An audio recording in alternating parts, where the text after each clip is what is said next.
Hello प्यारे बच्चों, कैसे हैं आप सब। उम्मीद करते हैं आप सब ठीक होंगे। एक बार फिर से आपके YouTube channel study with GM में आपका स्वागत है। आज हम आपके लिए जीव विज्ञान के 50 इंपॉर्टेंट क्वेश्चन लेकर के आए हैं, जो कि परीक्षाओं में पूछे गए। ये जितने भी क्वेश्चन लेकर के आए सिलेक्टिव क्वेश्चन हैं, ये किसी ना किसी परीक्षा में ज़रूर पूछे गए हैं। और अगले वीडियो में जिस जिस इंपॉर्टेंट टॉपिक से जीव विज्ञान के क्वेश्चन बनेंगे वो हम आपके लिए लेकर के आएंगे। तो चलिए स्टार्ट करते हैं अपने क्लास को। आज का जो हमारा फर्स्ट क्वेश्चन है वह है, निम्न में से कौन सी तंत्रिका तंत्र की मूल संरचनात्मक और क्रियात्मक इकाई है। तंत्रिका तंत्र का मतलब हो गया नर्वस सिस्टम। इसका ऑप्शन दिया हुआ है neuron, nephron, cerebrum, cerebrum. Cerebrum cerebrum दो बार हो गया, टाइप करने में मिस्टेक हुआ है बच्चों, ये सेरिब्लम एक होना चाहिए, सेरिबेलम। तो इस क्वेश्चन के अगर राइट आंसर की बात करें तो हो जाएगा ऑप्शन ये राइट, न्यूरॉन। न्यूरॉन जो होता है वो तंत्रिका तंत्र की मूल संरचनात्मक और क्रियात्मक इकाई होती है। और न्यूरॉन तंत्रिका तंत्र में स्थित एक उत्तेजनीय कोशिका है। इसका कार्य जो होता है, जो न्यूरॉन होता है, इसका अगर इसके फंक्शन की बात करें तो इसका फंक्शन होता है मस्तिष्क के सूचना का आदान प्रदान करना और उसका विश्लेषण करना। चलिए अगले क्वेश्चन पर आते हैं। अगला क्वेश्चन है, हमारे शरीर में कुल पोषक तत्वों तथा खनिजों का 90% शरीर के किस भाग में सर्वाधिक रूप से सोख लिया जाता है। इसका ऑप्शन दिया गुर्दा, गुर्दा का मतलब हो गया किडनी, बड़ी आंत यानी लार्ज इंटेस्टाइन, पेट यानी स्टमक, छोटी आंत यानी स्मॉल इंटेस्टाइन। तो इस क्वेश्चन का जो राइट आंसर होगा वो हो जाएगा छोटी आंत। हमारे शरीर में कुल पोषक तत्वों तथा खनिजों की जो अधिकांश मात्रा होती है वो छोटी आंत के द्वारा अवशोषित कर ली जाती है। और अगर हम छोटी आंत के बारे में ये बता दें कि आपको छोटी आंत की जो लंबाई होती है वो 6 मीटर होती है, और जो बड़ी आंत की लंबाई होती है वो होती है 1.5। लेकिन फिर भी हम इसे छोटी आंत क्यों बोलते हैं, क्या आपको पता है?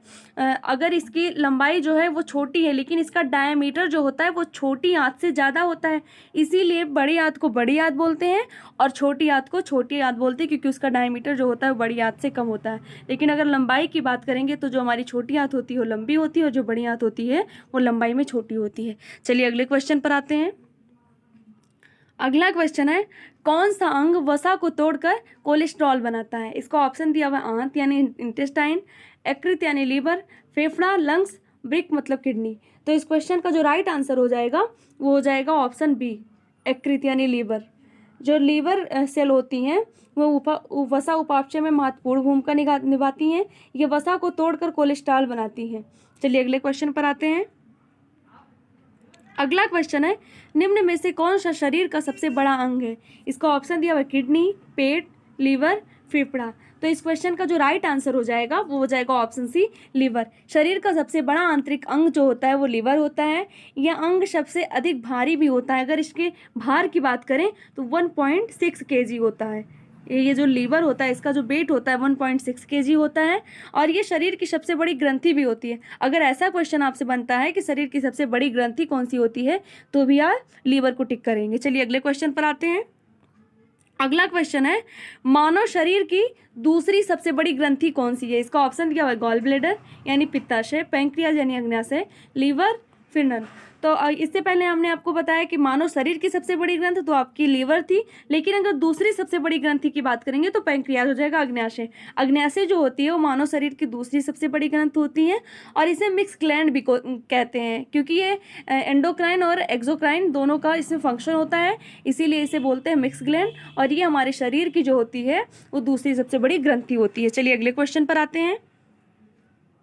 अगला क्वेश्चन है, निम्न में से कौन सा तंत्रिका होना चाहिए इसमें, लेकिन तांत्रिक हो गया है, वो टाइपिंग में मिस्टेक हुआ है। तंत्रिका फाइबर से बना है जो मस्तिष्क को आवेगों का आदान प्रदान करता है। इसका ऑप्शन दिया हुआ है न्यूरॉन, मेरुदंड, प्रमस्तिष्क गोलार्ध, कपालीय नसें। मेरुदंड का मतलब हो गया स्पाइनल कॉर्ड, प्रमस्तिष्क गोलार्ध जो हो गया वो सेरिब्रल स्फेरे हो गया, और कपालीय नसें जो हो गया वो हो गया क्रेनियल नर्व। तो इस क्वेश्चन को जो राइट आंसर हो जाएगा ऑप्शन बी, मेरुदंड। मेरुदंड जो होती है वो एक लंबी पतली सी ट्यूब लाइक स्ट्रक्चर होती है यानी संरचना होती है जो नर्व सेल की बनी होती है। चलिए अगले क्वेश्चन पर आते हैं। अगला क्वेश्चन है, निम्न में से कौन सा मेरुरज्जु का एक महत्वपूर्ण कार्य है। इसका ऑप्शन दिया है द्रव्य स्थानांतरण, श्वसन नियंत्रण, प्रतिवर्ती क्रियाओं पर नियंत्रण या फिर रक्त का पंपन। तो इस क्वेश्चन का जो राइट आंसर हो जाएगा वो हो जाएगा ऑप्शन सी, प्रतिवर्ती क्रियाओं पर नियंत्रण। मस्तिष्क का पिछला भाग लंबा होकर खोपड़ी के पश्च छोर पर उपस्थित महारंध्र से निकलकर रीढ़ की हड्डी तक फैला रहता है, जिसे मेरुरज्जु कहते हैं। और ये प्रतिवर्ती क्रियाओं का संचालन एवं नियमन करने का कार्य मेरुरज्जु का ही होता है। चलिए अगले क्वेश्चन पर आते हैं। अगला क्वेश्चन है, निम्न में से कौन सा अग्र मस्तिष्क का हिस्सा नहीं है? इसका ऑप्शन दिया हुआ है मेडुला, सेरिब्रम, थैलमस या फिर हाइपोथैलमस। तो इस क्वेश्चन के अगर राइट आंसर की बात करेंगे तो हो जाएगा ऑप्शन ये मेडुला। मेडुला जो होता है ये अग्र मस्तिष्क का हिस्सा नहीं होता है। अग्र मस्तिष्क का जो भाग होता है वो होता है सेरिब्रम, थैलमस, हाइपोथैलमस, और मेडुला जो होता है वो हाइंड ब्रेन यानी पश्च मस्तिष्क का हिस्सा होता है। चलिए अगले क्वेश्चन पर आते हैं। अगला क्वेश्चन है, निम्न में से कौन सा हृदय की धड़कन और श्वसन को नियंत्रित करता है? इसका ऑप्शन दिया है मेडुला ऑब्लोंगेटा, मेरुरज्जु, मेरुतंत्रिका या फिर पीयूष ग्रंथि। तो इस क्वेश्चन का जो राइट आंसर हो जाएगा वो हो जाएगा ऑप्शन ए मेडुला ऑब्लोंगेटा।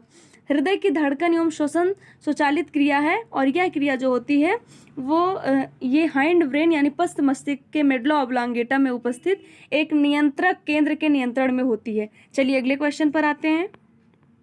अगला क्वेश्चन है, हथेली में पाई जाने वाली हड्डी का क्या नाम है? इसका ऑप्शन दिया हुआ है ह्यूमरस, रेडियो अल्ना, कार्पल या फिर मेटाकार्पल। ये सारी जो बोन्स होती हैं ये हमारे एक पूरे हाथ में ही पाई जाती हैं। जो ह्यूमरस होता है ये जो कंधे से नीचे आपका भाग आता है, इसे आप आर्म बोलते हैं, उसे हम अगर साइंस के लैंग्वेज में बोलेंगे तो ह्यूमरस हो गया। रेडियस अल्ना जो हमारी हो गई, जो हमारा ये हाथ का जो कोहनी होता है उससे नीचे जो रिस्ट के बीच का पार्ट होता है लंबी, वो रेडियो अल्ना हो गई। कार्पल जो हमारा हो गया वो रिस्ट बोन हो गया, और जो मेटाकार्पल होता है इसे हम हथेली की हड्डी कहते हैं। ये हमारी हथेलियों में पाई जाती है मेटाकार्पल। इसलिए इस क्वेश्चन का जो राइट आंसर हो जाएगा वो हो जाएगा ऑप्शन डी मेटाकार्पल। चलिए अगले क्वेश्चन पर आते हैं। अगला क्वेश्चन है, मनुष्य में कितनी जोड़ी कपाल तंत्रिकाएं पाई जाती हैं? इसका ऑप्शन दिया हुआ है 10, ऑप्शन दिया 10, 12, 14 या फिर 16। तो इस क्वेश्चन का जो राइट आंसर हो जाएगा वो हो जाएगा ऑप्शन बी।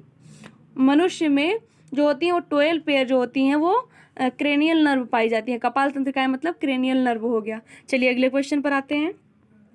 अगला क्वेश्चन है, मनुष्य में कितनी जोड़ी स्पाइनल नर्व पाई जाती हैं? इसका ऑप्शन दिया हुआ है 30, 31, 37 या फिर 40। तो इस क्वेश्चन का जो राइट आंसर हो जाएगा वो हो जाएगा ऑप्शन बी 31।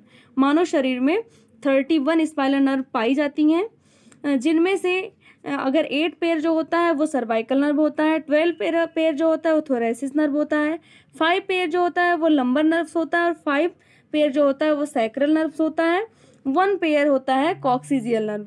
चलिए अगले क्वेश्चन पर आते हैं।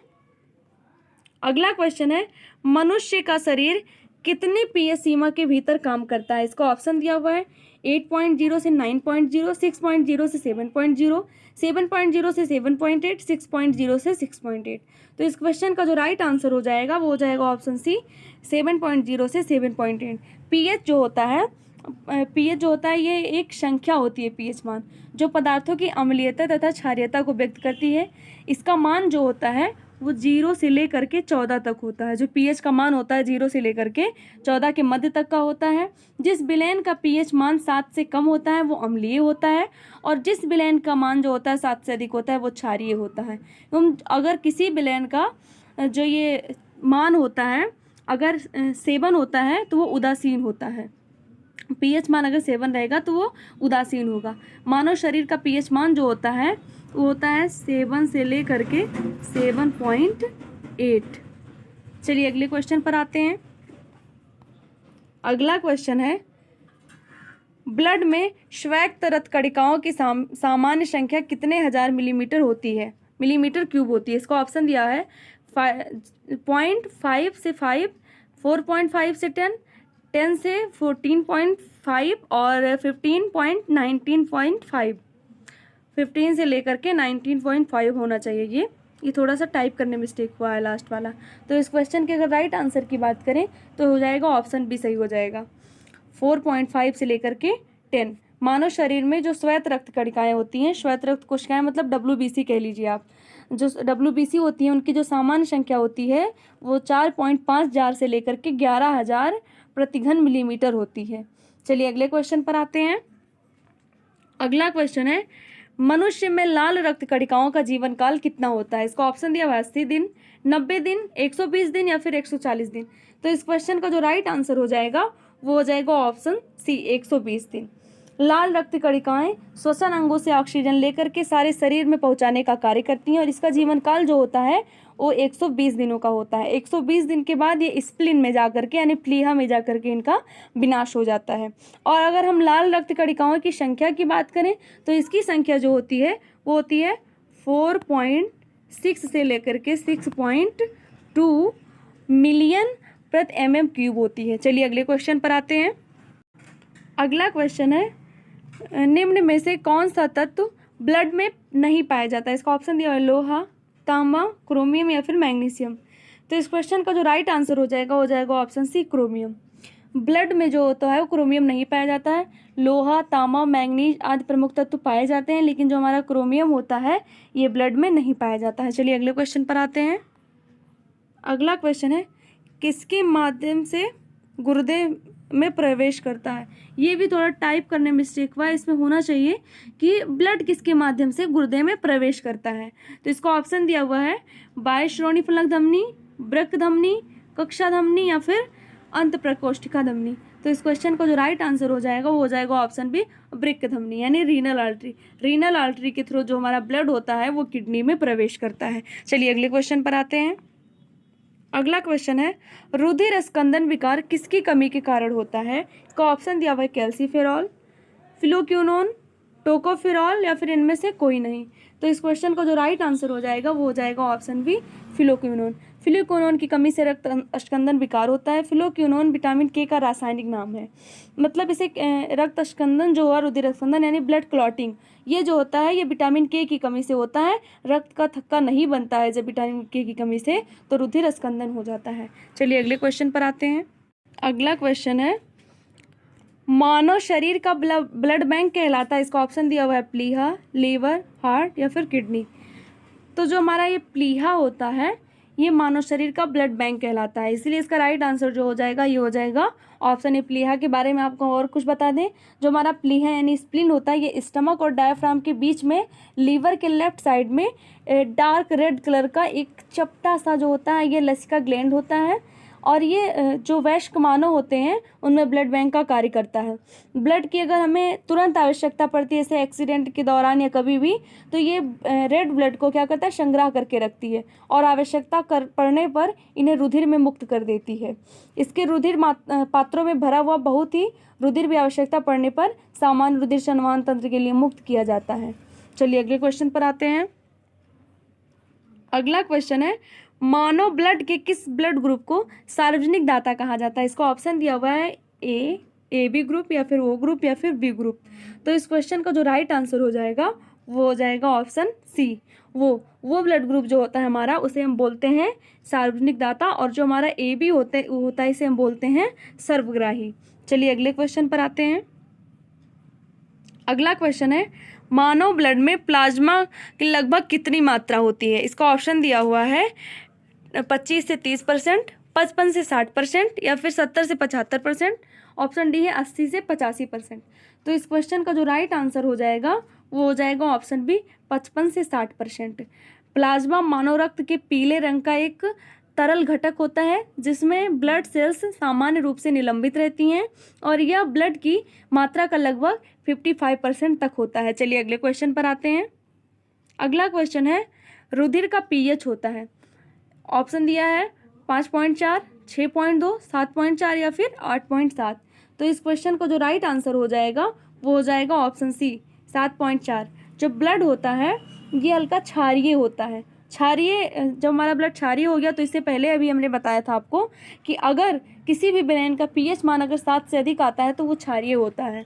तो वो जो होगा वो क्षारीय होगा। तो इसीलिए जो हमारा ये ब्लड का जो पीएच है ये 7.4 है, तो ब्लड हमारा क्षारीय होता है। चलिए अगले क्वेश्चन पर आते हैं। अगला क्वेश्चन है रक्तचाप किस पर निर्भर करता है? इसका ऑप्शन दिया हुआ है सिस्टोलिक बल, हृदय निर्गम, प्रदीय प्रतिरोध या फिर इनमें से कोई नहीं। तो इस क्वेश्चन का जो राइट आंसर हो जाएगा वो हो जाएगा ऑप्शन ये सिस्टोलिक बल। रक्तचाप आमतौर पर सिस्टोलिक बल नहीं है, इनमें से सभी, क्योंकि जो हमारा हमारा जो ब्लड प्रेशर होता है वो सिस्टोलिक बल, हृदय निर्गम, हृदय प्रतिरोध, इस सभी पर निर्भर करता है। इसीलिए इस क्वेश्चन का जो राइट आंसर हो जाएगा ये जाएगा ऑप्शन डी। चलिए अगले क्वेश्चन पर आते हैं। अगला क्वेश्चन है ब्लड लाल दिखाई देने का क्या कारण है। इसका ऑप्शन दिया हुआ है हीमोग्लोबिन, प्लाज्मा, लोहिताणु या इनमें से कोई नहीं। तो इस क्वेश्चन का जो राइट आंसर हो जाएगा वो हो जाएगा हीमोग्लोबिन। जो हमारा ब्लड रेड होता है वो हीमोग्लोबिन के कारण जो होता है, हमारा ब्लड जो होता है वो रेड होता है। हीमोग्लोबिन में हीम नामक लाल रंग पदार्थ से एक पदार्थ पाया जाता है।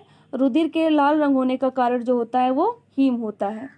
और ये हीमोग्लोबिन होता है जो एक लौह युक्त प्रोटीन होता है। चलिए अगले क्वेश्चन पर आते हैं। अगला क्वेश्चन है टाइलिन एंजाइम का संबंध किससे है। इसका ऑप्शन दिया हुआ है आंत्रिय रस से यानी इंटेस्टाइनल जूस, जठरीय रस, लार, उपयुक्त में से कोई नहीं। तो इस क्वेश्चन का जो राइट आंसर हो जाएगा वो हो जाएगा आपका ऑप्शन सी लार, सैल्वा। टाइलिन एंजाइम का संबंध जो होता है वो लार से होता है। हमारे मुंह में पाए जाने वाला एंजाइम है, जो टाइलिन एंजाइम मुंह में पाया जाने वाला, लार में पाया जाने वाला एंजाइम है, इसीलिए इसका संबंध जो है वो लार से होता है। चलिए अगले क्वेश्चन पर आते हैं। अगला क्वेश्चन है अति निस्यंदन और पुनः अवशोषण प्रक्रिया किस दौरान होती है। इसका ऑप्शन दिया हुआ है वाहिकाओं में रक्त संचार के दौरान, रक्त के माध्यम से गैसों के परिवहन के दौरान, मल त्याग और मूत्र निर्माण के दौरान, या ऑप्शन डी जो दिया हुआ है इसका श्वसन के दौरान गैसों के आदान प्रदान के समय। तो इस क्वेश्चन का जो राइट आंसर हो जाएगा वो हो जाएगा ऑप्शन सी मल त्याग और मूत्र निर्माण के दौरान। अति निस्यंदन और पुनः अवशोषण प्रक्रिया जो होती है वो मल त्याग और मूत्र निर्माण के दौरान होती है। मूत्र निर्माण में यानी यूरिन फॉर्मेशन में 3 मुख्य प्रक्रियाएं होती हैं, निस्यंदन, पुनरावशोषण एवं श्रवण। चलिए अगले क्वेश्चन पर आते हैं। अगला क्वेश्चन है मूत्र का असामान्य घटक होता है यूरिया, क्रिएटिनाइन, एल्ब्यूमिन या फिर सोडियम। तो इस क्वेश्चन का जो राइट आंसर हो जाएगा वो हो जाएगा ऑप्शन सी एल्ब्यूमिन। जो हमारा यूरिन होता है वो हल्का अम्लीय, इसका पीएच, अगर इसके पीएच मान की बात करें, यूरिन के पीएच मान की अगर बात करें तो यूरिन का जो पीएच मान होता है वो 6 होता है।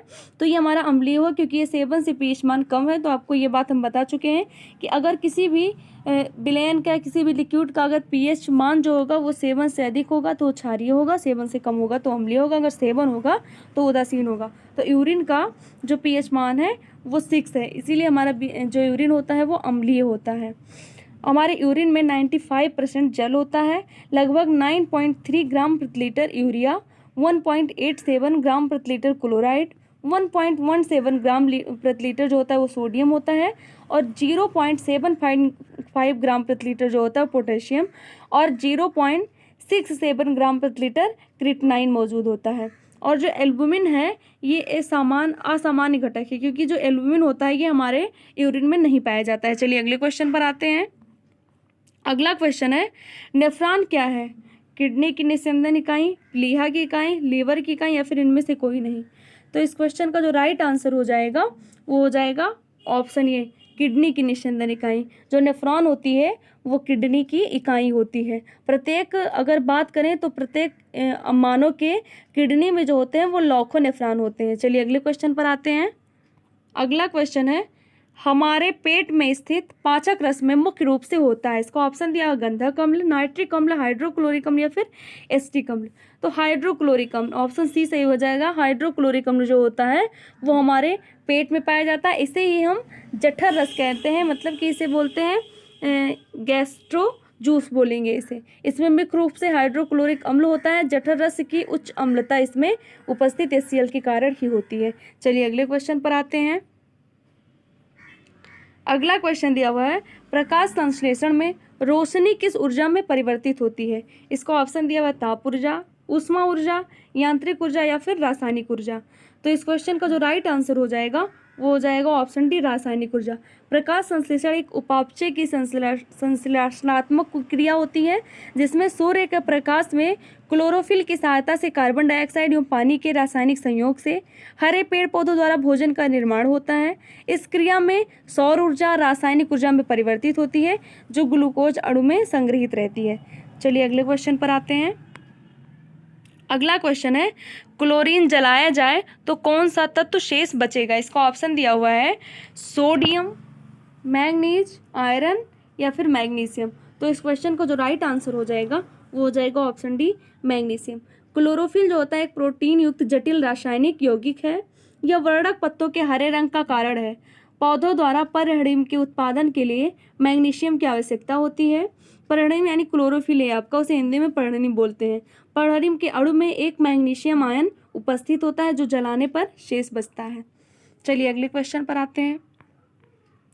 अगला क्वेश्चन है, निम्न विकल्पों में उस हार्मोन की पहचान करें जो बच्चों के बढ़ने में सहायक होता है। इसका ऑप्शन दिया हुआ है गोनेडोट्रोपिन, ऑक्सीटोसिन, प्रोजेस्टेरॉन या फिर सोमेटोट्रोपिन। तो इस क्वेश्चन के अगर राइट आंसर की बात करें तो इसका ऑप्शन जो होगा वो ऑप्शन डी है। ऑप्शन डी सही हो जाएगा। सोमेटोट्रोपिन जो होता है वो हमारा ग्रोथ हार्मोन होता है, बच्चों के बढ़ने में सहायक होता है। चलिए अगले क्वेश्चन पर आते हैं। अगला क्वेश्चन है, ऐसी ग्रंथ जिसमें अंतःस्रावी और बहिस्रावी दोनों कार्य होते हैं। इसका ऑप्शन दिया हुआ है पीयूष ग्रंथ, थायराइड, अग्न्याशय या फिर अग्रिक। हम आपसे इससे पहले क्वेश्चन में बता चुके हैं, क्वेश्चन था उसमें हमने आपको बताया कि जो हमारा पैंक्रियाज होता है यानी अग्न्याशय जो होता है उनमें अंतःस्रावी यानी एंडोक्राइन और बहिस्रावी यानी एक्सोक्राइन दोनों फंक्शन होते हैं, इसीलिए इसको मिक्स ग्लैंड बोलते हैं। तो इस क्वेश्चन का जो राइट आंसर हो जाएगा वो हो जाएगा ऑप्शन सी, अग्न्याशय सही हो जाएगा। चलिए अगले क्वेश्चन पर आते हैं। अगला क्वेश्चन है, इंसुलिन एक प्रकार का है। इसका ऑप्शन दिया हुआ हार्मोन, एंजाइम, विटामिन या फिर नमक होना चाहिए, टाइप करने में मिस्टेक हुआ है। तो इस क्वेश्चन का अगर राइट आंसर हो जाएगा वो हो जाएगा ऑप्शन ये हार्मोन। इंसुलिन जो होता है वो हार्मोन होता है और ये कहाँ से निकलता है, पैंक्रियाज से ही निकलता है। चलिए अगले क्वेश्चन पर आते हैं। अगला क्वेश्चन है, निम्न में से कौन सा स्त्रीलिंग हार्मोन है। इसका ऑप्शन दिया हुआ है एस्ट्रोजन, एंड्रोजन, ऑक्सीजन या फिर इंसुलिन। तो इस क्वेश्चन का जो राइट आंसर हो जाएगा वो हो जाएगा ऑप्शन ए एस्ट्रोजन। एस्ट्रोजन जो होता है ये स्त्रीलिंग हार्मोन होता है। चलिए अगले क्वेश्चन पर आते हैं। अगला क्वेश्चन है, पीयूष ग्रंथि पाई जाती है। इसका ऑप्शन दिया हुआ मस्तिष्क के नीचे, मस्तिष्क के ऊपर, मस्तिष्क के अंदर, मस्तिष्क के निकट, कहीं नहीं। तो इस क्वेश्चन का जो राइट आंसर हो जाएगा वो हो जाएगा ऑप्शन ए मस्तिष्क के नीचे। हमारी जो पिट्यूटरी ग्लैंड होती है वो सबसे छोटी ग्लैंड होती है और ये हमारे ब्रेन के नीचे पाई जाती है। चलिए अगले क्वेश्चन पर आते हैं। अगला क्वेश्चन है, निम्न में से कौन सा हार्मोन पीयूष ग्रंथि से स्रावित नहीं होता है। इसका ऑप्शन दिया हुआ है सेक्रेटिन, प्रोलैक्टिन, ऑक्सीटोसिन या फिर वेसोप्रेसिन। तो इस क्वेश्चन का जो राइट आंसर हो जाएगा वो हो जाएगा ऑप्शन है सेक्रेटिन। सेक्रेटिन हार्मोन जो होता है वो ग्रहणी में निर्मित होता है, बाकी सब हार्मोन जो होते हैं वो पीयूष ग्रंथि में निर्मित होते हैं। चलिए अगले क्वेश्चन पर आते हैं। अगला क्वेश्चन है, बड़ी अंतःस्रावी ग्रंथि कौन सी है। इसका ऑप्शन दिया हुआ है अग्न्याशय, थायराइड ग्लैंड, पीयूष ग्रंथि या फिर टेस्टिस। तो इस क्वेश्चन का जो राइट आंसर हो जाएगा वो हो जाएगा ऑप्शन बी थायराइड ग्रंथि। थायराइड ग्रंथि जो होती है वो सबसे बड़ी अंतःस्रावी ग्रंथि होती है। चलिए अगले क्वेश्चन पर आते हैं। अगला क्वेश्चन दिया हुआ है, निम्न में से कौन सा अंग पित्त रस का स्राव नहीं करता है। इसका ऑप्शन दिया हुआ है हार्ट, ब्रेन, किडनी या फिर लीवर। तो इस क्वेश्चन का जो राइट आंसर हो जाएगा वो हो जाएगा ऑप्शन डी लीवर। लीवर जो होता है वो पित्त रस का स्राव करता है। इसमें ये मिस्टेक हुआ है, क्वेश्चन ऐसा होना चाहिए कि निम्न में से कौन सा अंग है जो पित्त रस का स्राव करता है, यहाँ पर नहीं, ये गलती से टाइप हुआ है। तो इस क्वेश्चन का जो राइट आंसर हो जाएगा वो हो जाएगा ऑप्शन डी लीवर। लीवर जो होता है वो पित्त रस का स्राव करता है। पित्त रस जो होता है वो गॉल ब्लेडर में संचित होता है। लीवर ब्रेन को छोड़ करके शरीर का सबसे जटिल और दूसरा बड़ा भाग है। यह हमारे शरीर के पाचन तंत्र में महत्वपूर्ण भूमिका निभाता है। शरीर में कोलेस्ट्रॉल के स्तर को भी नियंत्रित करता है जो हमारा लीवर होता है। चलिए अगले क्वेश्चन पर आते हैं। अगला क्वेश्चन है, भ्रूण के किस चरण में शरीर के सभी अंगों की पहचान की जा सकती है। इसका ऑप्शन दिया हुआ है जाइगोट, एम्ब्रियो, फीटस, ओवम। तो इस क्वेश्चन का जो राइट आंसर हो जाएगा ऑप्शन सी फीटस। भ्रूण के फीटस चरण में शरीर के सभी अंगों की पहचान की जा सकती है।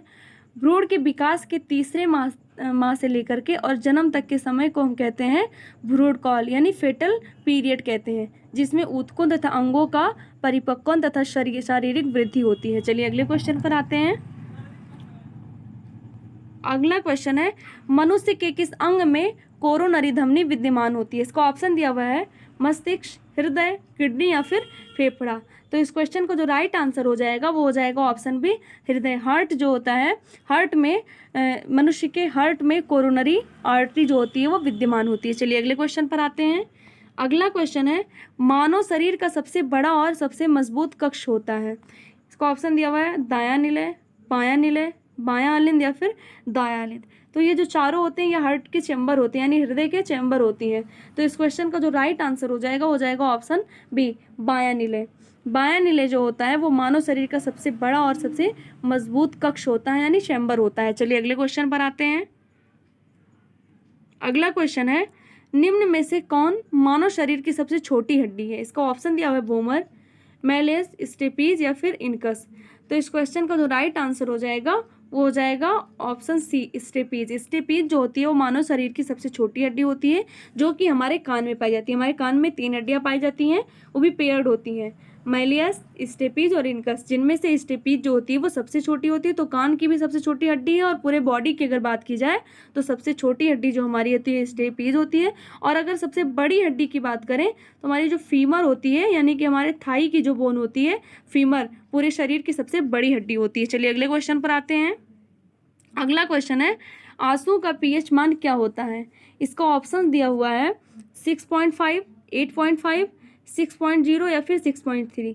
तो इस क्वेश्चन का जो राइट आंसर हो जाएगा, इसमें थोड़ा टाइपिंग करने मिस्टेक हुआ है, लगभग में होना चाहिए ऐसे, लेकिन वो हमारा जो होता है, जो आंसू का पीएच होता है वो 6.5 से लेकर के 7.4 तक होता है या 7.6 तक होता है। तो इसीलिए इसका ऑप्शन सही हम मानेंगे, ऑप्शन ये 6.5। आंसू का जो पीएच मान होता है वो 6.5 होता है। अलग अलग बुक में आपको अलग अलग देखने को मिलेगा, कहीं पर आपका 6.5 रहेगा तो कहीं पर आपका 7.6 लिखा मिलेगा। चलिए अगले क्वेश्चन पर आते हैं। अगला क्वेश्चन है, मनुष्यों के अग्र चर्वणक दांतों का चर्वणक दांतों के साथ अनुपात होता है? अग्र चर्वणक मतलब प्रीमोलर और चर्वणक मतलब हो गया मोलर। तो उनका अनुपात पूछा गया। इसका ऑप्शन दिया हुआ है 2:3, 1:2, 2:1 या फिर 3:2। तो इस क्वेश्चन का राइट आंसर हो जाएगा ऑप्शन ये 2:3। एक वयस्क मनुष्य की अगर बात करें तो उसमें 32 दांत होते हैं, जिनमें से 8 जो होते हैं वो इंसीजर्स होते हैं, और जो 4 होते हैं वो कैनाइंस होते हैं, 8 जो होते हैं प्रीमोलर होते हैं, और जो 12 जो होते हैं वो मोलर्स होते हैं। और इनमें अगर बात करें अग्र चर्वणक और चर्वणक दांतों के अनुपात का, तो इनका अनुपात होता है 2:3। चलिए अगले क्वेश्चन पर आते हैं। अगला क्वेश्चन है, मिटोटिक सेल डिवीजन के किस चरण में क्रोमोसोम एक दूसरे से अलग हो जाते हैं? इसका ऑप्शन होगा मेटाफेज, एनाफेज, टेलोफेज या फिर प्रोफेज। तो इस क्वेश्चन को जो राइट आंसर हो जाएगा वो हो जाएगा option B, anaphase. Mitotic cell division के एनाफेज चरण में क्रोमोसोम जो होते हैं एक दूसरे से पृथक होकर के विपरीत ध्रुवों पर पहुंच जाते हैं। चलिए अगले क्वेश्चन पर आते हैं। अगला क्वेश्चन दिया हुआ है, एक अनिषेचित मानव अंडे में सामान्यतया होता है एक एक्स क्रोमोसोम, एक वाई क्रोमोसोम, एक एक्स और एक वाई क्रोमोसोम या फिर 2 एक्स क्रोमोसोम। तो इस क्वेश्चन का जो राइट आंसर हो जाएगा वो हो जाएगा ऑप्शन डी, 2 क्रोमोसोम।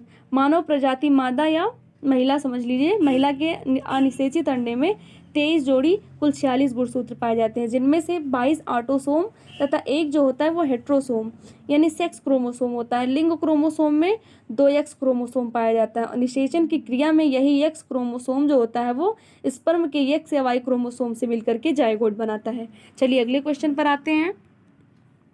अगला क्वेश्चन दिया हुआ है कि घाव का अध्ययन क्या कहलाता है? इसका ऑप्शन दिया हुआ है कलोलॉजी, ऑन्कोलॉजी, डर्मेटोलॉजी या फिर टोर्मेटोलॉजी।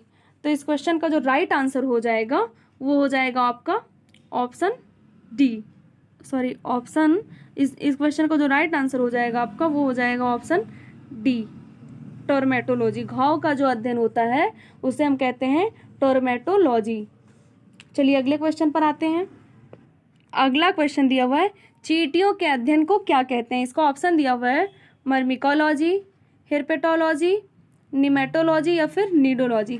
तो इस क्वेश्चन का जो राइट आंसर हो जाएगा वो हो जाएगा ऑप्शन ये, मर्मिकोलॉजी। चींटियों का जो अध्ययन किया जाता है वो मर्मिकोलॉजी के अंतर्गत किया जाता है।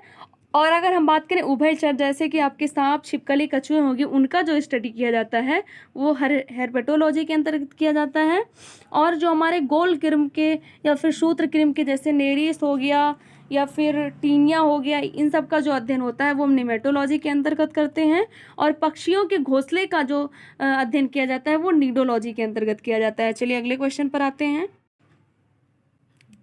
अगला क्वेश्चन है, विज्ञान की कौन सी शाखा ट्यूमर के बारे में बताती है? इसका ऑप्शन दिया हुआ है ऑस्टियोलॉजी, एनाटॉमी, ऑन्कोलॉजी, यूरोलॉजी। तो इस क्वेश्चन का जो राइट आंसर हो जाएगा वो हो जाएगा ऑप्शन सी, ऑन्कोलॉजी।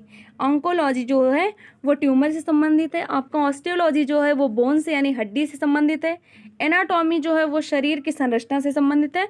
और यूरोलॉजी जो है वो मूत्र मार्ग और पुरुष के प्रजनन मार्ग के रोगों से संबंधित है। तो बस बच्चों, आज के लिए इतना ही। बहुत बहुत धन्यवाद। अगर आपको हमारा वीडियो पसंद आया तो लाइक करें, और अगर आप हमारे चैनल पर नए हैं तो चैनल को सब्सक्राइब करें। Bye bye.